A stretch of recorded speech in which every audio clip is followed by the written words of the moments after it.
আমরা ইসলামের জন্য শুধু চোখের পানি ফেলি, আর যখন ভোট দেই তখন ইসলাম যারা চায় না তাদেরকেই ভোট দেই।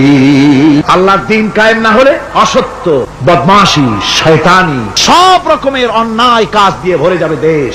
ক্রমান্বয়ে অশান্তির দিকে যাবে, শান্তি আসবে কেবলমাত্র ইসলাম প্রতিষ্ঠা হলে পরে। আমাদের অবস্থা হলো কুফাবাসীদের মতো। কুফাবাসীরা হযরত ইমাম হোসাইনের জন্য দারুণ ভাবে কেঁদেছে, ঠিক কিনা? অনেকগুলি চিঠি তারা লিখছে। কুফাবাসীরা ইমাম হোসাইনকে ভালোবাসতো, দাওয়াত দিয়েছে, তার জন্য কেঁদেছে। কিন্তু কুফাবাসীদের চোখের পানিটা ছিল ইমাম হোসাইনের জন্য, আর অস্ত্র, টাকা পয়সা, শক্তি সবটা ছিল এজিদের জন্য। কুফাবাসীদের মতো অবস্থায় আমাদের হয়েছে।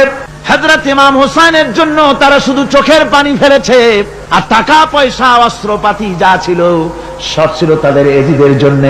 আমাদের অবস্থাও তাই।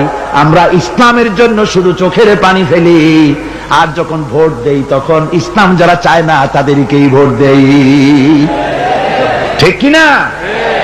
আমাদের টাকা, আমাদের পয়সা, আমাদের ইলেকশন, আমাদের হরতাল, আমাদের ধর্মঘট সবকিছু হচ্ছে ইসলাম যারা চায় না তাদের জন্য। আর ইসলামের যখন কথা বলি, ইসলামের কথা শুনলে শুধু চোখের পানিটাই ছাড়ি, মহব্বত চোখের পানি দিয়া শেষ করে দিই, আর কিছুই করি না।